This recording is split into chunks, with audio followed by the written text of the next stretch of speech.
আমার হাত দেবে না একদম না, তুমি হাতে গ্লাভস দিয়ে আছো, পড়ে গেলে একটু মুশকিল হয়ে যাবে।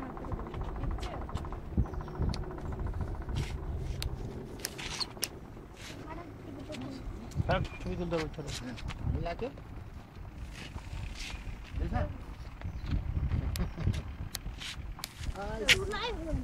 ঠিক আছে, হয়ে গেছে চল।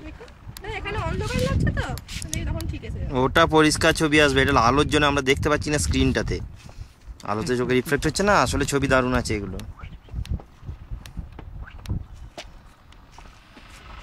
এটা কেউ যদি জানেন তো আব্দুল দা, কেউ যদি এখন quick.com/ariuma খোলে, লাইভ দেখতে পাবে। এই যে আমি যে ভিডিওটা করছি একদম লাইভ। হ্যাঁ, আমি 2-3 জনকে বলে এসেছি, তোরা খুলবি মাঝে মাঝে। তুমি ফেসবুকে দিয়ে দাও, তাহলে লোকে ফেসবুকে তো দেবো পরে। ওই দুধটা দেখো দিদি ভাই, একদম ডাইরেক্ট, মানে যেমন টিভিতে খেলা হয় ওরকম লাইভ দেখতে পাবে। লাইভ। यहाँ से आपको उधर जा रहा है। হ্যাঁ ঠিক আছে, চলো চলিয়ে আব। ওই দুধটা কোনো খুলছে দেখো, পাহাড়ের মাথাটা। হ্যাঁ, মানে আরো কত পিক আছে ওরকম, সব কুয়াশাটা চলে গেলে দেখা যাবে।